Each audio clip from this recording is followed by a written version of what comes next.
بسم الله الرحمن الرحيم، والصلاة والسلام على أشرف المرسلين. معانا عملة النهاردة طبعا من المكسيك يا جماعة.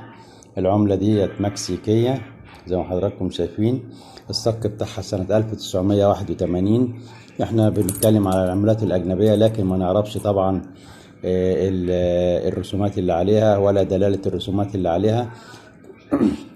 كل دولة بترسم رسمة عندها بتدل على مناسبة أو بتدل على حدث حصل في هذه الدولة. طبعا هنا مكتوب 20 دولار. في علامة الدولار اهيت، كان علامة الدولار زي ما انتم شايفين اهيت 20 دولار. ونوريكم برضو الوجه الآخر من العملة عشان نعرف الدولة دي بتتكلم عن ايه. دولار طبعا 20 دولار زي ما انتم شايفين اهيت.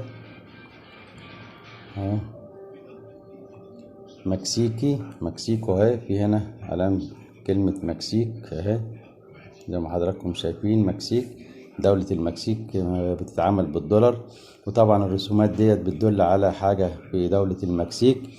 يا ريت تعملوا لنا لايك للفيديو عشان يوصل لأكبر عدد من المشاهدين، وفضلا وليس أمرا الاشتراك بالقناة وتفعيل زر الجرس بالكل عشان يصلكم كل جديد.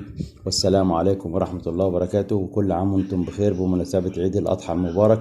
أعاده الله علينا وعليكم وعلى المسلمين جميعا بالخير واليمن والبركات.